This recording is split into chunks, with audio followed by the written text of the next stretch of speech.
भाई मेरा पॉलिटिक्स में आने का मकसद खिदमत, सियासत में सियासत के लिए नहीं आया। 10th की भी कोचिंग फ्री करेंगे, इंटरमीडिएट की फ्री कोचिंग करेंगे, ग्रेजुएशन की भी फ्री कोचिंग करेंगे, कॉम्पिटिटिव एग्जाम्स की ट्रेनिंग देंगे।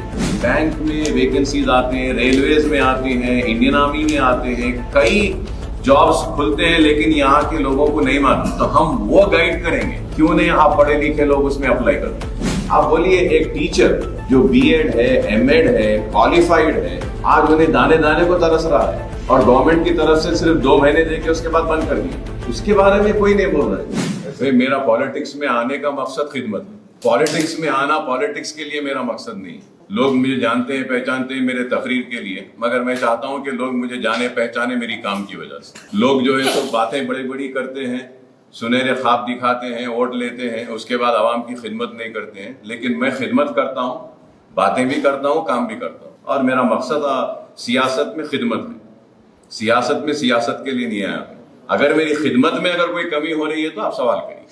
फर्स्ट लॉकडाउन में हम कैसा काम कर रहे थे आप सब लोग जानते हैं कि किस तरीके से हमने इमदाद तकसीम की थी, जिंदगी के हर शोबे हयात से ताल्लुक़ रखने वालों की मदद की। सेकेंड लॉकडाउन में मैं नहीं था, लेकिन उसके बावजूद भी दूसरे लॉकडाउन में मेरी जानिब से, मेरी ज़ात की जानिब से और मेरे खुद के ट्रस्ट जो सालार मिल्लत के नाम से चलाया जाता है, जिसमें किसी का कोई ताउन नहीं होता है, सिर्फ मैं अपने तरफ से चलाता हूँ, तो हम 1,40,000 पका हुआ खाना हमने तकसीम किया।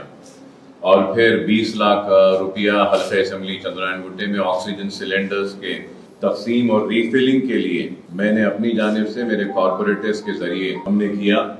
और एक बात भी मैं बोलूँगा ज़रूर कि मजलिस इत्तेहादुल मुस्लिमीन चैरिटेबल जो ट्रस्ट है, उसको भी मेरी जानिब से और मेरे चलाए जाने वाले ट्रस्ट की जानिब से 30 लाख रुपये का अतिया हमने दिया।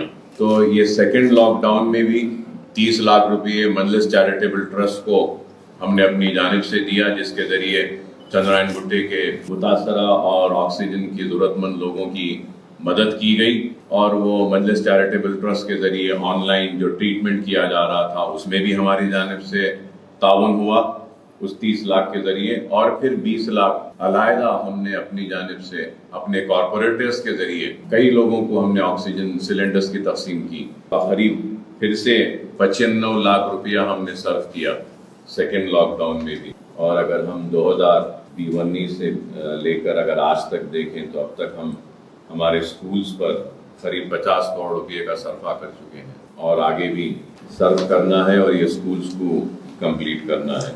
मुगलपुरे के स्कूल में हमारा इरादा ये है कि हम कॉम्पिटिटिव एग्ज़ाम्स की फ्री कोचिंग देंगे, जैसा नीट है और एमसेट है, आईसेट है, लॉ सेट है, और फिर दूसरे ये पैरामेडिकल ट्रेनिंग कोर्सेज जो होते हैं, जैसा ये डायलिसिस टेक्नीशियन होते हैं आपके, और फिर ये ऑपरेशन थिएटर टेक्नीशियन होते हैं, सीटी टेक्नीशियन होते हैं, एमआरआई टेक्नीशियन होते हैं। तो उसका भी एक मरकज़ हम चाहते हैं कि मुगलपुरे में हम बनाएंगे, ये भी हम फ्री रखेंगे बोलकर हमारा इरादा है। कैरियर गाइडेंस सेल एक बनाएंगे हम, जहाँ पे एक्सपर्ट्स रहेंगे ऑनलाइन और स्टूडेंट्स को गाइड करेंगे। हमारी जो बिल्डिंग है वहाँ पे जॉब प्लेसमेंट सेंटर भी बनाएंगे इंशाल्लाह। और फिर हमारा इरादा है कि वहाँ पे हम एक कॉल सेंटर भी रखेंगे जो career guidance and job placement का भी हेल्प करेगा या गाइड करेगा। जॉब प्लेसमेंट करेंगे, मेला नहीं, कॉम्पिटिटिव एग्जाम्स की ट्रेनिंग देंगे। ग्रुप 1, ग्रुप 2, ग्रुप 3 में भी हम ट्रेनिंग देंगे। फिर ये देखिए आप बैंक में वैकेंसीज आते हैं, रेलवेज में आते हैं, इंडियन आर्मी में आते हैं, कई जॉब्स खुलते हैं, लेकिन यहाँ के लोगों को नहीं मालूम, तो हम वो गाइड करेंगे कि बताएंगे कि देखिए ये ऑप्शंस आपको खुले हैं, रेलवेज में ये नौकरियां हैं, इंश्योरेंस में ये नौकरियां हैं, बैंकिंग सेक्टर में ये नौकरियां हैं, क्यों नहीं आप पढ़े लिखे लोग उसमें अप्लाई करते हैं। 10th ड्रॉप आउट जो स्टूडेंट्स हैं उनको दोबारा तालीम से जोड़ने के लिए इवनिंग में वहाँ पे भी हम कुछ क्लासेस करेंगे 10th ड्रॉप आउट के लिए। और फिर इंटरमीडिएट ड्रॉप आउट है अगर कोई, तो उनको भी हम इवनिंग में लाकर करेंगे। और अगर कोई ग्रेजुएशन में भी अगर ड्रॉप आउट हो गए हैं तो उनको ओपन यूनिवर्सिटीज से और اگر ان کی ایج ہو جاتی ہے تو ون ٹائم بھی وہ لوگ ایگزامز میں جا کے ون ٹائم ایگزامز لکھ کے بھی گریجویٹ ہو سکتے ہیں. اور پھر اوپن اسکول بھی ہے 10th کا, وہ بھی ہم کریں گے.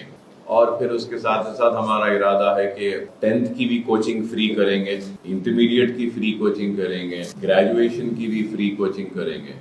اور اس کے ساتھ ساتھ یہ بلڈنگ جو آپ لوگ جو دیکھ رہے ہیں یہاں پر بھی ہمارا ارادہ ہے کہ اس سال یا پھر آئندہ تعلیمی سال دیکھتے ہیں, ہوا تو اس سال ہی ہم یہ چاہ رہے ہیں کہ nursery, LKG, UKG, 1st, 2nd, 3rd, 4th, 5th تک پھر سے ایک یہاں پر بھی داخلہ دیں. اور اس کی وجہ یہ ہے کہ اطراف و اکناف کے جتنے بھی رینٹل جو بلڈنگز میں جو سکولز تھے وہ سکولز بند ہو گئے اور بچے بہت پریشان ہیں. جس وقت سکولز کھلیں گے تو جب پتہ چلے گا کہ کتنے سکولز بند ہو گئے ہیں اور کتنے بچوں کی تعلیم متاثر ہوئی.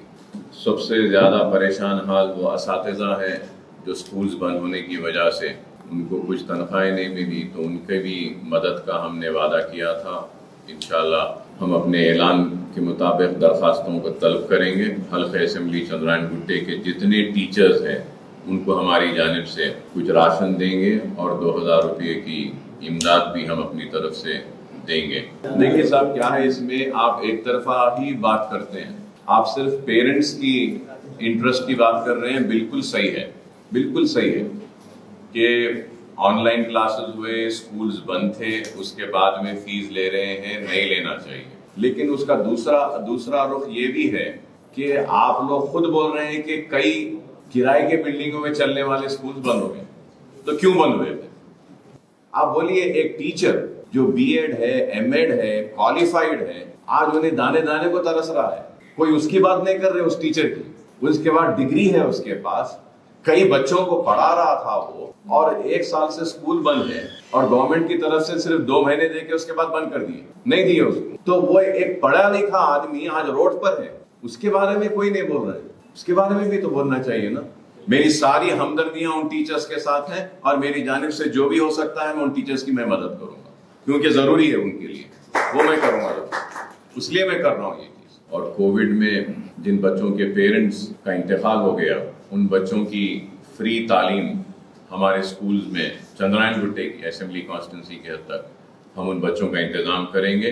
اور چندرائن گٹے سے ہٹ کر بھی ہمارے سکولز یاقوت پورہ کانسٹیٹنسی میں ہیں, نشیمن نگر میں ہیں, وہاں پر بھی اگر کوئی کووڈ سے اگر کسی کا انتقال ہوا کسی کے پیرنٹس کا تو ان بچوں کو بھی ہم, اور انٹرمیڈیٹ کے اگر کوئی اسٹوڈنٹ ہے جن کے پیرنٹس میں سے کوئی ایک پیرنٹ کا بھی اگر انتقال ہوا کووڈ سے تو ہم ان کو بھی کچھ اسکالرشپ دینے کا اعلان کرے ہیں.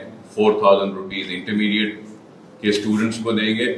اور اگر ڈگری پڑھ رہی ہے اگر کوئی لڑکی یا لڑکا جن کے پیرنٹس متاثر ہوئے ان کو بھی ہم 5000 روپی گریجویشن کی ون ٹائم ایک اسکالرشپ بھی ہم دیں گے. اور بھی اگر کوئی مسائل کوئی ضرورت مند لوگ ہم سے رجوع ہوتے ہیں تو انشاءاللہ ان کی بھی مدد کریں گے. میرے حلقے کے اسکولز بھی بہت اچھے ہیں, جیسا فلک نما ایجوکیشنل کیمپس ہے, وہاں کیمپس میں جونیئر اینڈ ڈگری کالج میں لے کر آیا, اس وقت سب سے زیادہ ہے. جونیئر کالج کی بلڈنگ نہیں تھی تو میں اپنے طرف سے 25 لاکھ روپے دے کر بلڈنگ بنایا وہاں پر. میرا MLA فنڈ میں دیا ہوں, پھر MP فنڈ دیا ہوں, اور بھی جو ہے 20 کروڑ کا چیف منسٹر صاحب آج سے 5 برس پہلے اعلان کرے تھے فلک نما کیمپس کے لیے, چنچل گوڑا کیمپس کے لیے اعلان کرے, جیو نکالے, لیکن پیسہ آیا نہیں. امید کرتے ہیں کہ آ جائے, 5 سال ہو گئے, اگر وہ آ جاتا ہے پیسہ تو شاید وہ کیمپس اور اچھا ڈیولپ ہو جائے. سب سے اچھی بات یہ ہے کہ ہمارے پاس ایجوکیشن میں یہ جو ریزیڈینشل اسکول بارکس میں وہاں سے ہمارے بچے انٹرنس ایگزامس کو بھی کریک کرے ہیں, IITs میں بھی کریک کرے ہیں, تو ریزلٹس اچھے آ رہے ہیں. چندرائن گٹے میں ہمارا مین فوکس رہتا ہے تعلیم, چاہے گورنمنٹ اسکولز ہو یا OIC اسکول ہو ہمارے. ہم یہ کوشش یہی کرتے ہیں کہ کوالٹی اچھی ہو اور تعلیم اچھی ہو. شاید آج کامیابی نہیں ملے, آئندہ 10 برس بعد ملے. شاید اس کامیابی یا آج جو پودا جو میں لگایا ہوں اس کے پھل کھانے کے لیے شاید میں زندہ نہ رہوں, لیکن ضرور قوم ہماری ضرور اس کے پھل کھائے گی اور اس کے سائے میں پھلیں گے, پھولیں گے اور آگے بڑھیں گے. مجھے امید ہے اللہ کی ذات سے.